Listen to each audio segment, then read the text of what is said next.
Hello and welcome to the 4T podcast. I'm Austin. And I'm Brian. And today we're going to talk about expectations versus reality in teaching in Japan. Today we're going to break this down into 4 different parts. Expectations, expectations in the classroom, community, and job expectations. And also the teacher's room. And the teacher's room. All right, so let's go ahead and start with the teacher's room and talk about the expectations within the teacher's room.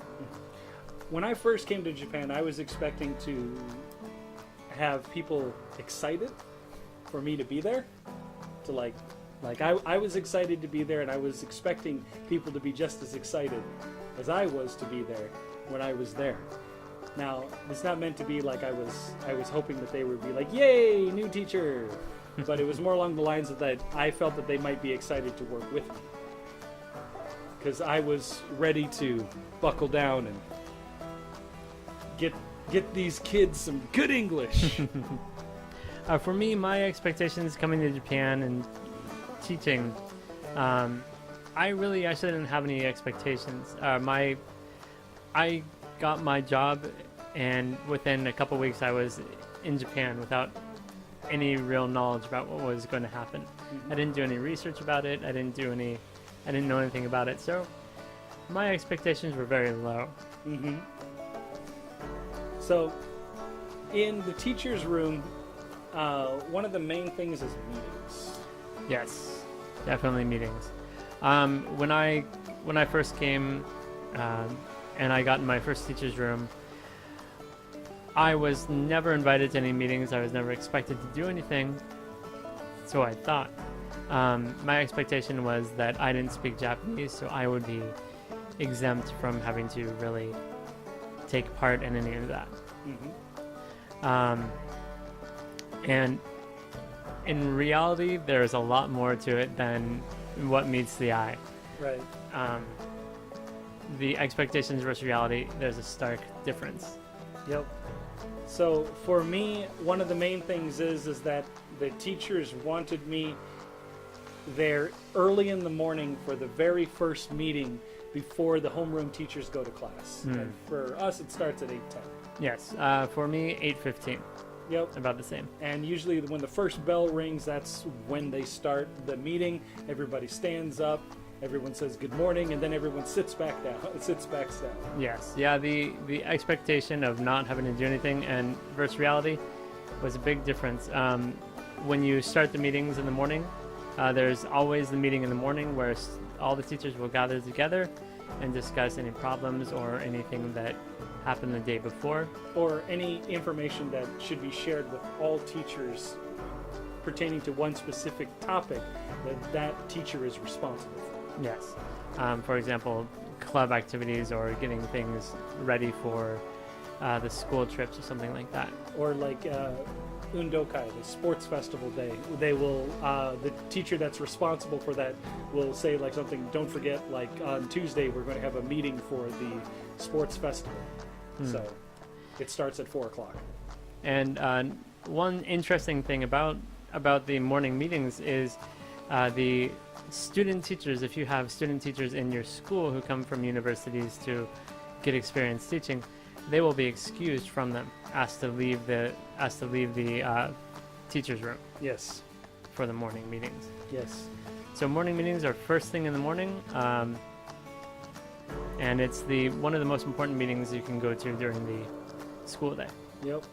So next, let's talk about your behavior in the teacher's room itself.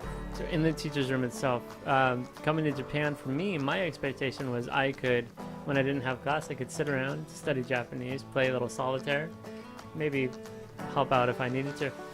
Yeah, my expectation was that every place had internet. And I would be able to check things on the internet in between doing like maybe worksheets or grading homework. Yeah, and the reality is your behavior in the teacher's room is actually fairly heavily monitored. It's interesting how heavily monitored it is. It's covertly heavily monitored. As with everything in Japan. Yes. Yes. So in the teacher's room, sitting around playing solitaire is obviously not acceptable. Right. However, sleeping in the teacher's room is sometimes acceptable Right. under the inemuri cultural clause. Right.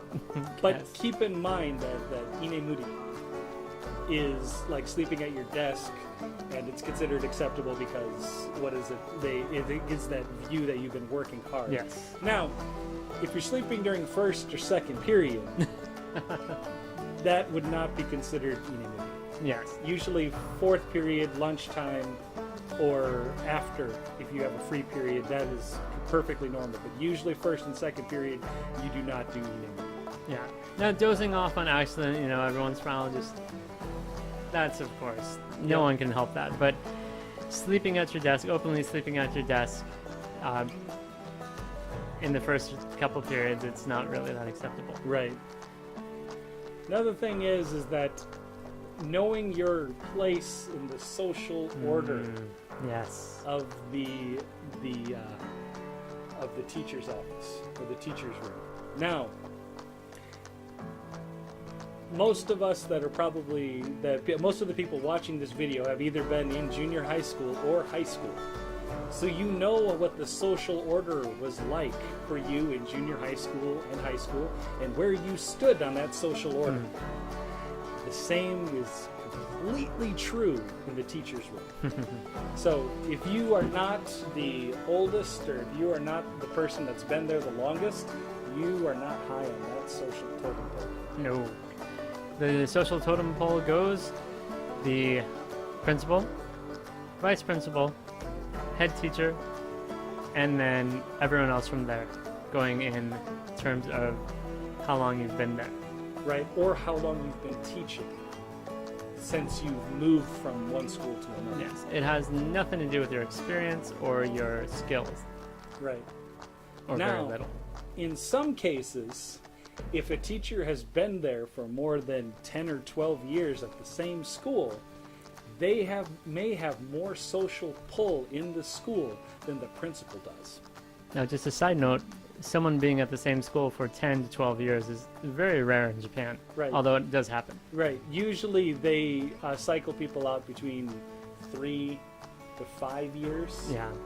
Like every now and then you'll see someone that's been at the same school for 8, but I have seen a teacher that was at this particular school for 5 years, got transferred for 2, they came back for 7. Yeah, the longest I've ever seen a teacher is stay at one school is 10 years. Yeah. 10 years seems to be the max limit, because after that, no matter what, you'll be sent to another school. Yep. Just so you know, it's 5 o'clock, so there's going to be music playing in the background. Sorry if it interferes with what we're talking about. It's 5 o'clock somewhere. Yeah. So usually the teachers that get to stay at a school for like 10 years or 12 years plus are usually close to retirement. And usually because the teachers work for the prefecture, they as they age and as they've been teaching for a long time, they usually get a certain amount of pull with the prefectural office on where they place them in what schools they place them. Now, one thing we should probably do a little tangent on is what is the retirement age in Japan? It's 65.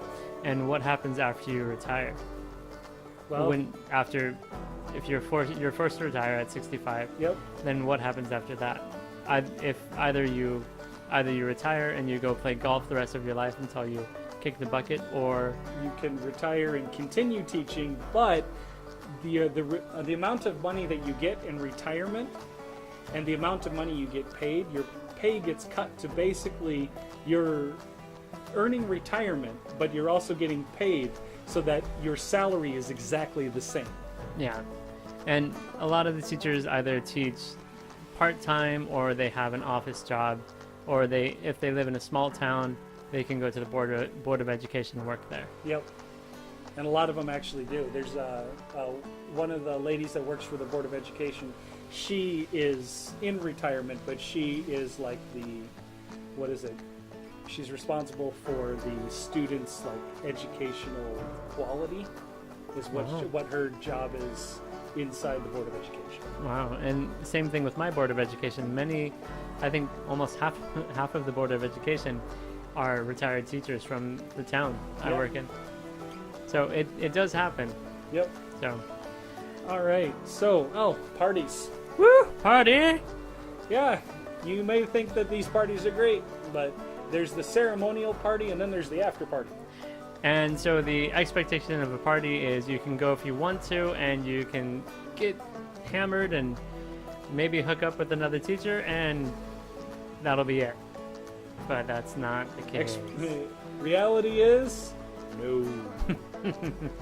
No. So the parties in Japan, the beginning party of the year and the ending party of the year, it's not so much volunteer, it's expected that you go. It's socially obligatory. Now, if you choose not to go because of family or other situations, it's acceptable, but you will not be part of the social group, as it were. You will definitely see yourself distanced from other teachers.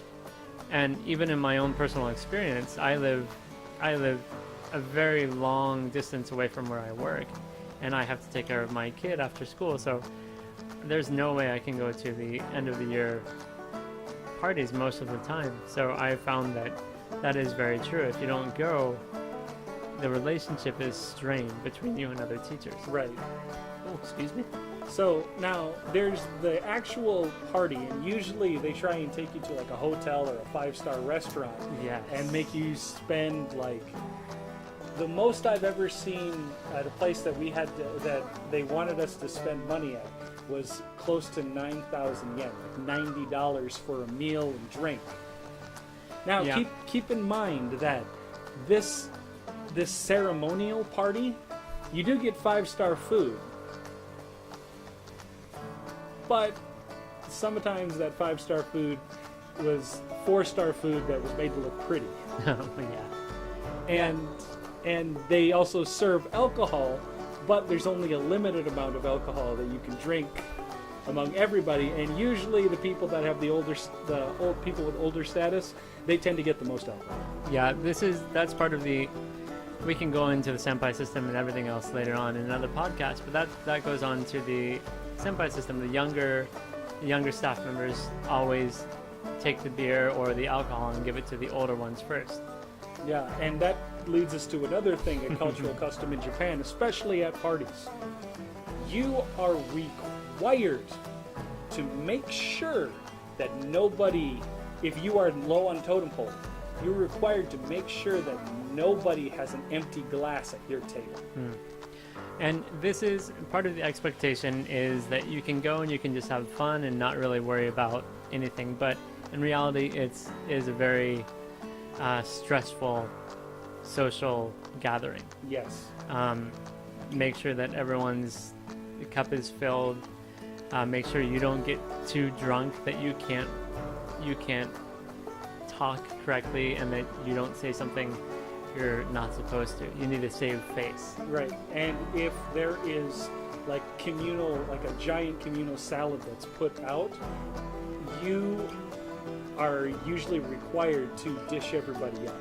Yes. In Japan, there's no really taking and feeding yourself from the central dish. You serve everyone first and then yourself last. Yes.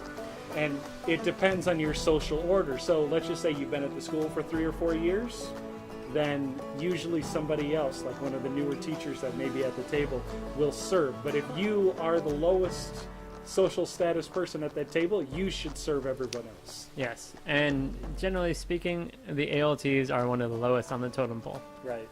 We should also go into that usually the ALT is looked at as hired by the city instead of hired by the prefecture. And because you're not hired by the prefecture, the teachers look at you as being less than their teaching level, which makes you even lower in social status. Now, all of this is, of course, never said to your face, but it is something that you will feel. You can definitely feel it. And on top of the party that you go to, where you have to spend upwards of 9,000 yen or more for the hotel, there is the second party, the Nijikai. Yep. Afterwards, and that's another 9,000 yen at an izakaya or a bar down the street. And this is where the real party starts. And this one is actually a little bit more relaxed. A little bit. A little bit. I mean, there's certain things that you have to save face on, but this one is going to be a lot more relaxed than your other ceremonial parties. Yes, these are the parties where everyone will start singing karaoke, everyone will get a little more relaxed and take off their ties. Yep. But this is also a really nice thing, especially if you're lower on the social status or the social structure. If you're lower on the totem pole, this actually works out in your favor a lot better. Now, the reason being is that when you're at this nijikai or this non-ceremonial party with other teachers, the lower you are on the social totem pole, the less amount of money you have to put in at the end for your tab. Your senpai is responsible for putting more money in than you are. And this is something that actually it was very difficult for me to understand at first coming to Japan. No one would explain it. But if you go, the senpai will say, "Oh no, you don't have to pay." But even though they say that, you do need to pay. You need to give a little bit. Yes. At least to show that you give an effort. Yes. And the other thing is that this is kind of like the give and take with the senpai system. If senpai puts that extra money in for that activity, senpai also expects you to do things for them when you come back to work the next time. It's all like the mafia, really. Just you do a favor for me. Hey, I gave you that extra money. Now come over here and polish my boots. There you go. So yeah, that's the parties, and then the next day or after the weekend, you have to come back to class. Yep. And get in the classroom and teach again. Yep. So what are some of the classrooms have a lot of expectations as well. Yes. So my expectation for my role in the classroom was the way that English was going to be taught was going to be half me and half the other teacher. That was my expectation, because when I was coming to Japan, they said that you're going to be doing team teaching. And for me, when I came to Japan for the first time, my expectation of the class was that I would be just a helper to the teacher. I wouldn't necessarily be teaching. I would just be more of a support than anything. Yes. And the reality of it is a little bit different. Yeah. So some of the roles in class that you have are, you are the human standing in the corner not doing anything while the teacher yells at the students. Or goes over a boring grammar point that no one's going to get, even the smart students. Or you're kind of a counselor going to the bad students in class, or the socially awkward students, trying to get them to take their notes. Yes. But you do get to do some things in the classroom. Usually if the teacher has allocated a certain amount of time for a game or an activity at the end of class, usually they will let you head that up. Usually. Sometimes the teacher will purposely go slow so they don't have time for the activity at the end. Sometimes the teacher will say that we're going to allocate 10 minutes at the end for an activity, and then they'll go over 5 and then tell you sorry. But you can tell by the tone of their voice that they're not actually sorry. And of course, this all depends on the teachers you work with as well in the schools. So, within the classroom as well, the expectations of being a teacher and working with the students, you expect to be up in front of the class and really teaching the students, building a relationship with them. And the reality is you're more stuck in the corner or walking around the classroom being more of a policeman than anything else. Yeah. And the other thing is like when you're interacting with the students themselves, keep in mind that if you try and do something special for one student, that'll make that student stick out to all of the other students. And there's a saying in Japan, which is opposite of the West, is that the tallest nail gets hammered down. Which in the West, the saying is the squeaky wheel gets the oil. So it's the exact opposite. So most students are trying to make sure that they don't stick out. So if you try and say high five to somebody or like high touch and put your hand out, usually that student will not high five you because they do not want to stick out in front of all the other students. Now, if you make a presence in the classroom where you're always walking around and you're always high-fiving all the students, then you can really focus on one student and high-five them and go around to the other students, and it won't feel as awkward. So it's more about building the relationship with students to be able to do that and not single them out. What's really nice is that if you do elementary to junior high school, because we're talking about junior high school here more than anything. If in elementary school you played really hard with the kids from the time that they were like 3rd or 4th grade, and you got them to do high fives and you got them to do all that stuff, usually depending if you have a few students that are a little bit more spirited, you can still get them to high five when they're in junior high school. Yeah, if you're lucky. You're lucky. Yeah. I have a few students that do that in high school, but I've been teaching them since they were like in 3rd or 4th grade. Yeah, if you're lucky enough to be able to teach students from elementary and see them in the junior high, it's a very nice relationship that you can build with the students. Yeah, usually once you've taught them in elementary school and they come to junior high school, your life gets a lot easier, and it's a lot easier to talk and strike up conversation with your students. And even if you haven't taught the kids since elementary school, there are ways to interact with the students and build a relationship, like outside of class. After school. Yep, but keep in mind that when we say after school, we don't mean off school property. No. Oh no. That is definitely something you should watch out for, because usually in your contract, your clause or whatever it is, whether you're with Jet, whether you're with direct hire, whether you're with a dispatch company, it doesn't matter. If you are spending time with students outside of school grounds, that's a big no-no. Yeah. Even this includes online interactions as well. Yes. A lot of ALTs think that playing, like one ALT played Xbox Live with all his students. Yep. And while that's a good idea, Japan is really big on privacy of their students, and if you know their screen name and you're interacting with them and not any of the other students or just a small group, there's a very large they basically think that you're doing nepotism. Yeah. You're not equally treating all students the same.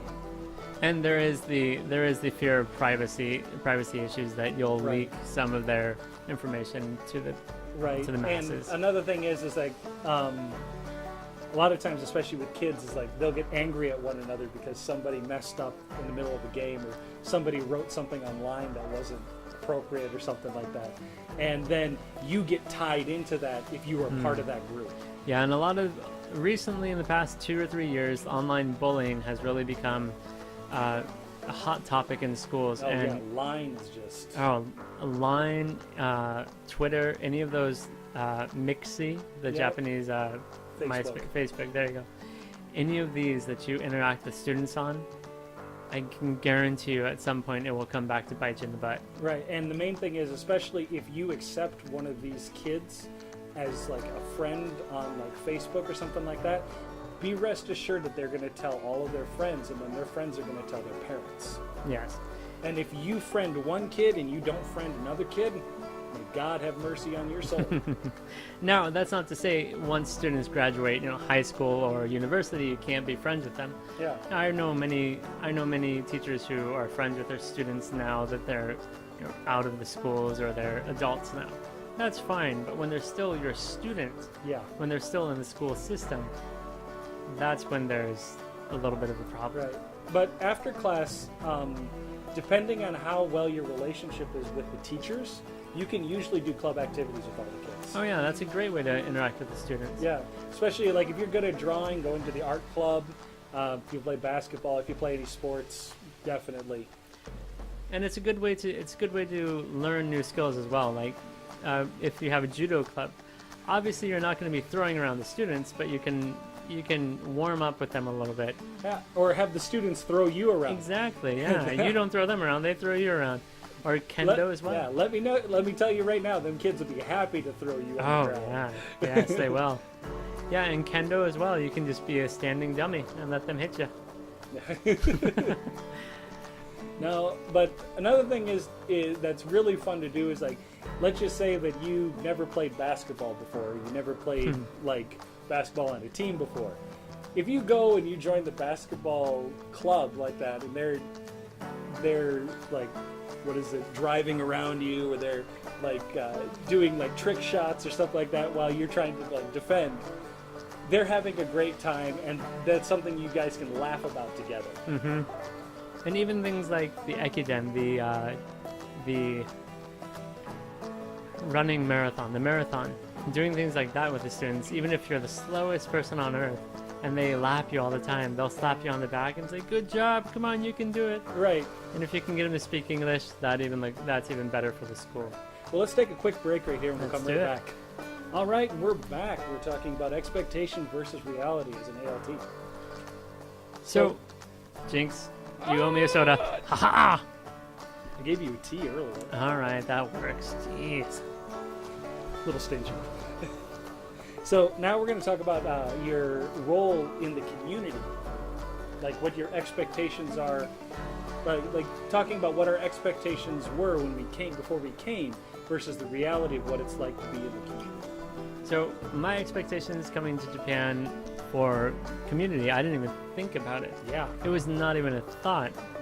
I thought that I could just walk around and do whatever I want, and no one would really care. The reality is a lot different. Right. Like if you have a car, you better obey every single traffic light. You better stop at every stop you should. You should take your time and make sure that you're not doing anything rash, because that will come back to bite you. Yes. And if you live in the same community where you teach, you're in the fishbowl, the proverbial fishbowl. Yep. I'm lucky enough to live very far away from where I teach. Lucky, I guess. Well, and so I'm able to be a little bit more relaxed, but not so much. If I were to get drunk and walk around town and fall over slovenly, I can almost guarantee that we get back to the students into the school. And like I live, like my wife and I, we have a house here in the community in which I teach. I find myself not being able to go outside a lot for fear of some repercussions of some kind. So like for me, like going down to the park with my son is fine. For me, like going to the drugstore, going to the grocery store, seeing my kids, high-fiving, saying hi, perfectly fine. That's perfectly normal. If I wanted to go out and maybe go to the what is it, like liquor store, I would be limited on the amount of liquor that I could buy and bring back. Yes. You'll find, living in Japan, they won't talk to you directly, but they will definitely talk about you behind your back. Exactly. The other thing is like if you smoke, I would highly recommend buying all of your cigarettes from the town over from where you live. Because if you buy cigarettes, the kids will know you smoke. And if the kids know you smoke, you can rest assured that the parents know you smoke too. And while that's not necessarily a bad thing, it is, you are a teacher and you're expected to be a professional and you're a role model. Right, you're expected to look professional more than anything. Yes, and that's another reason why, if you come to Japan, no dreadlocks, no piercings, no tattoos. Yep. If you do have tattoos, as long as you can cover them up, everything is good. Well, everything is good until someone finds out, and then there might be repercussions. Yes, but as long as, like, let's just say that you had something on your back that wasn't like, you didn't have any sleeves, or you didn't have anything like all the way down your legs or anything like that. As long as you had it so you could cover it up with a nice shirt and no one could see it, you'd be perfectly fine. Yeah, and piercings as well. If you have any gauge piercings or septum piercings or anything like that, they'll be a little bit more hard to cover up, but if you can find a way to cover them up, it would be more socially acceptable. Right. Now, if you, and this may come off as a little sexist, but if you are female and you have maybe a single ear pierced on each side, you would be perfectly fine. But being a male, absolutely not. Exactly. And some more outside of school expectations, your dress code outside of school, what you do outside of school, community-wise, you will always be looked at no matter what you do. So as an ALT, be aware of that, even if you live in the next town over. Right. But another thing is that especially if you teach elementary school kids, if you have fun t-shirts, kind of like the Mario t-shirt that I'm wearing right now, like that gives you brownie points with the kids. Definite brownie points with the kids. Yes. Like, even the parents will be like, oh, he's just kind of a fun guy. Definitely the kind of teacher that would teach children. Yeah. Anything with more of a dark theme to it, like skeletons or skulls or metal t-shirts, even things with Japanese imagery like dragons or koi fish, they can be construed as kind of more Yakuza-ish or Yankee. Yeah, Yankee-ish. Yankee being the Japanese punks, and not something that a teacher should be wearing. And Right. You could hear about it from the community you live in. Usually, also in the community, you would be expected to participate in local festivals. Yes. Even if you're not asked as an ALT, as a resident of the community you live in, you will most likely be asked to take part in something. And you should, because if you take part in the festivals, you not only see your students, but you see your students' parents, and your students' parents see you participating as part of the community. Yes. So, okay, so for job expectations, worksheets. Ooh, yes. When you first came to Japan, did you expect to make worksheets? When I came to Japan for my job, I didn't expect to make anything. Yeah, same here. Yeah, people said, hey, we need you to make a worksheet for class. What? There's absolutely no training before becoming an ALT about how to make worksheets. So learning a little bit about how to make worksheets before you come to Japan is probably a good idea, because that's going to be your main job. Yeah, if you can, just make sure you're well versed in Microsoft Word. Microsoft Word, or what's the Japanese equivalent? Something Ichiro? Ichitaro, yes. If you can learn that system as well, that would be to your advantage. I'm pretty sure Ichitaro, I think you have to pay for it, but it's a Japanese word processing software. Yeah, and if your school doesn't have Word, then that's the only system you will be able to use. Right, but if you do have the internet, if you're lucky enough to have the internet, you can always use Google Docs. Yes, of course. Yeah, which is amazing. A lifesaver. Yep. All right, so worksheets. One thing to keep in mind is that imagery that you use on your worksheet, if it is copyrighted on the worksheet, do not put it on there. I know everybody wants to use like Rilakkuma and put those fun images on the on your worksheet to give to the kids. That is technically against the law. However, it's against the law because you're distributing the image to the kids. There's nothing against copyright law for the kids to actually view the image. Yes. So if for class, if you created a slideshow, let's say, and the kids could not get a copy of the slideshow, but they could view it on the screen, you can use those images. Yes. A lot of foreigners make that mistake when they first come. They make worksheets with Doraemon or Mickey or One something Piece. like that, and you will be amazed at the quickness, how fast you'll be shot down Right. by if you want to use one of those.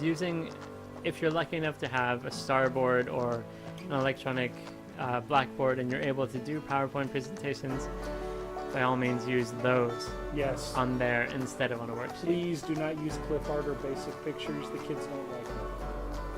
Yeah, and if you can use images that you take yourself, like if you go to the local cinemas and you take pictures there, there's not really much of a problem with that. Yeah. Unless there's people in the picture, and then that's a whole nother Yeah. story. Yep. So worksheets are one of your main jobs as an ALT. Yep. So, moving on next. The human tape recorder. This is the job that a lot of ALTs fall into, because that's pretty much what ALTs do. Yep. The human tape recorder, when you first come to Japan, you expect to be teaching and you expect to be talking to the students. But a lot of the time what happens is the teacher will take command, won't give the ALT any time, and will use the ALT only to read a passage and have the students repeat. Or vocabulary. Or vocabulary, yes. So, And you're not able to teach vocabulary in a way that would help your students. You're only allowed to repeat the word over and over again and have the kids memorize the word via repeating. yes. Say hello, hello, hello, hello, like that. Yeah. So, hello. Konnichiwa. Konnichiwa. Hello. Konnichiwa. As you can tell, we are well skilled in this job. Oh yes, that's why if you're able to get out of that, or do that as little as possible as an ALT and get in within the students and talk with them or walk around the classroom, it's an easy way to break out of that. Another thing that I found that actually works really well with my kids is that I'm lucky enough at my school to actually have TVs that we can wheel in and out of the classroom, and they're not like the box TVs, like the 25-inch box TV sort of thing. It's like they have like HD. They're all 1080p, like TVs that are like 55-inch or 60-inch TVs. Lucky. Yeah. But anyway, so what I do is I make PowerPoints and I use the words, but I also associate pictures with them instead of using the Japanese text, so that the kids can look at a funny picture or a picture related to the word and associate it with that picture, which has actually worked really well this year. Yeah, and if you don't have access to PowerPoint, that's fine. If you can find a way to make it funny or do something interesting, it will help the students learn as well. Right. For the unit have, there's of course Pikotaro. So if you use a little jokes in the class, it goes a long way. I have a pen. I have an apple. Apple pen. Yeah. Use it like that. I would use that, but now Pikotaro has kind of faded into Finally. obscurity. Thankfully. Yeah. So teaching elementary school was hard for a good 7 to 8 months. Yeah. Yeah, I thankfully. mean, even after the 8-month mark, there'd be that one kid that says, I have a pen, I have an apple. All the other kids are like, shut up. Yep. It's finally going away. Yeah. Anyway, so what I would say is that if you do not have access to PowerPoint, you can always use LibreOffice. LibreOffice is what I've used for the last 4 years. It is an open source word processor. I can leave it in the description below, link to it in the description below. And that's what I use, and it is a free software that you can use that I don't want to say it mimics. It has its own way of doing things, but it's almost exactly like Microsoft Word, and you can save it as or works as Microsoft Office. So, and you can save your files as doc files, as XLS files, as PPT files. You can save them as those or read them as those. But there is a little bit of variation when reading the file, so you might see things move just slightly. But that is the one that I use, and I use very regularly. Well, there you go. So Good. Speech contest. Yay! Speech contest. So every year, around this time, around the summertime, there is the All Japan, the Royal Cup speech competition. And what the speech competition is, it is a nationwide speech competition where students either create their own original speeches or they memorize pre-made speeches, and they do a competition, and whoever is the best speaker and the best person to It's not recite. necessarily the best. Wow, okay. So the student who is judged to be the best, or judged to be the best, can move up to the final All Japan tournament in Tokyo, where Prince Hirohito, I believe, or Princess, the princess will will be the final judges for the speech. Now, there's things you got to keep in mind with this, is that particular schools that are more of a higher academic level than maybe the school you're teaching in will probably get those awards before your school will. Yes. So, like, there are a few schools, and I'm not going to name them, but we'll just say that there are two schools that are known for their academics, and those schools always win, even if their speakers, even if the three speakers that they have brought to the contest, not that I have any experience, are absolutely horrible. Now, just to put this into perspective, I do the speech contest, and I did theater for 11 years, 7 of which I did at junior college and college level. So for me, speech and doing tempo and pace and everything and gestures is all normal and easy, and I can pick apart when people are doing things wrong. I can honestly say that the system is not fair. Not at all. It's definitely, there's a lot of rules and a lot of social, I would say social nuances that go into it. Yeah. People who have more pull, schools who have more pull will generally be more favored. Yep. In the long run. Yep. So if you do actually win, and there will be schools that will win besides the ones that have already been predetermined to win. But if you do win, you'll go on to the next round.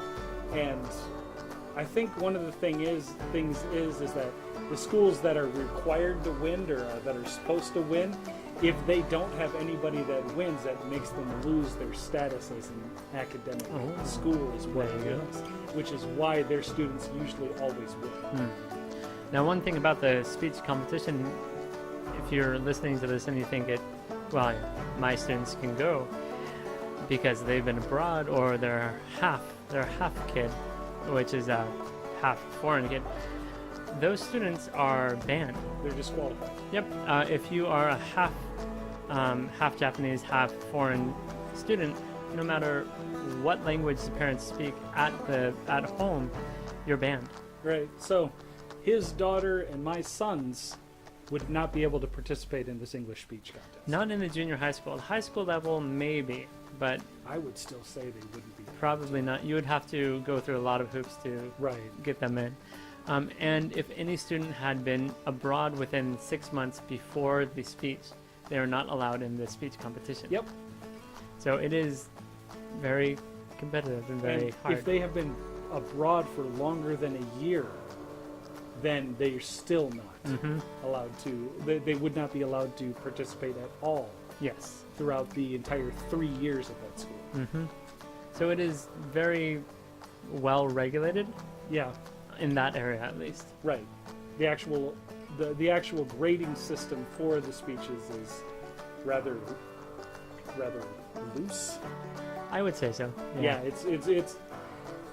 I can honestly say, as someone that's had a background in theater for as long as that I have had, and one that has had diction coaches, tempo, pace, intonation, including the gestures. I can honestly say that some of the students that have won, I have no clue what the judges were thinking.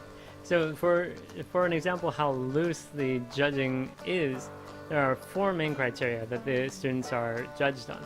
It's pronunciation, eye contact, gestures, and presence on the stage. Right. And those are so general, and it's such a broad grading area. It's completely subjective. Yeah. Completely subjective. And it doesn't help that mainly two judges are sitting there for 8 hours for the whole day watching all the students. Right. Sometimes nodding off during the speeches. Oh yeah. Yeah. So that's one of the places where an ALT can shine. Yep. If they get their student through even the first round, they can get a lot of pride that way and a lot of social status. Yeah, but the other thing is that if you lose, your credibility goes down with the rest of the teachers because they think that the system is graded fairly. Yeah, and of course it's not. This is Japan. Anyway, moving on. Another part of the expectations in your job is going to be your teachers are going to come up to you and ask you for to make sure a sentence is grammatically correct, or ask you about certain nuance or something with particular sentences. Yes. A lot of the teachers, while they can speak fairly good English, or someone can speak good English, Or they can write very good English only. yes, even though they can do that, doesn't mean that they can use it correctly Right. in the context it's supposed to be used in. Like, as an example, for most people that have taken any linguistics course, colorless green ideas sleep furiously is a grammatically correct sentence. It has absolutely no meaning whatsoever, but it is grammatically correct. In the context of what we're talking about here, a teacher would think that colorless green ideas sleep furiously would be a grammatically correct sentence that you could teach children and use, even though it has absolutely no meaning and has no context whatsoever. And the reason behind this is the way that English is taught in schools. It's more of teaching to pass a test than to comprehend what is being said. Right. They want you to spit out your textbook. Yes. If you memorize your textbook word for word in school, you could pass the test with flying colors. Oh, yes, you could. You could. You just have to memorize every single word in the textbook in the order it's supposed to be. That is true. So one of the drawbacks of this, teachers asking you about grammatical errors and you telling them what is correct, they won't always comprehend or use what you told them. Right. Well, they said that they'll look at you and say, well, this sentence is grammatically correct. And I was like, yes, but it's completely out of context. It's completely out of context for the meaning you want it to mean. Yes. Yeah, a lot of the teachers, they will teach the English, they'll teach the grammar, and then if there's a question, they will come to you, and it makes sense to them because it's just the one phrase, the one sentence, and it's grammatically correct. But if you use it in a whole speech, in a whole conversation, it does not make sense. Yes. It is grammatically and syntactically correct, but it's not semantically correct inside that context. And this is where a lot of foreigners and a lot of JTEs, the Japanese teachers of English, really butt heads. It's something that a lot of times the teachers are going to come with you with a question on something, whether that's grammatically correct, and they have probably been working on it for the last 20 or 30 minutes to make sure it's correct before asking you and expecting you just to agree with them. And even if you don't agree with them and you tell them the correct meaning or how to say it in a more native or syntactically correct way, they will most likely use the incorrect way that they had already pre-decided before asking. Yes. Now, one thing that I like to do is I like to give them specific examples. What I'll do is I go the full linguistic definition and give that to them first, or the linguistic explanation to them first, and then split them up into two separate sentences of how this works with this or how this works with that. Like, as an example, the other day I was talking with a teacher, and I was like saying, did the students learn that I want to hold a birthday party for you instead of I want to have a birthday party for you? And I was like saying, you know, in this context, using hold, usually it's something that's more obligatory or something that's more serious in nature. So you hold a meeting, you hold a funeral ceremony, but you have a wedding ceremony or you have a birthday party. So I said the usage of the word hold in here, while grammatically correct, takes the idea of a birthday party out of context, or the idea of a farewell party out of context, and makes it seem more serious than it does fun. I'm having flashbacks of debates I've had with some of my teachers. Yeah, but this is an example of something where it is grammatically correct. It is syntactically correct, but semantically it is incorrect because it does not semantically work with how they want it to mean. Yeah, one of the hurdles you have to go through as a teacher. Yep. The constant hurdles. Yep. So I'm pretty sure that's all we got for today for I think the there's reality versus expectation. I have no more expectations for the rest of this podcast. I'm pretty sure I don't either. Yeah, And I'm pretty sure that's the reality too. that's the reality of the situation. All right. Sorry, guys. So take care. We'll talk to you later. Bye. Bye.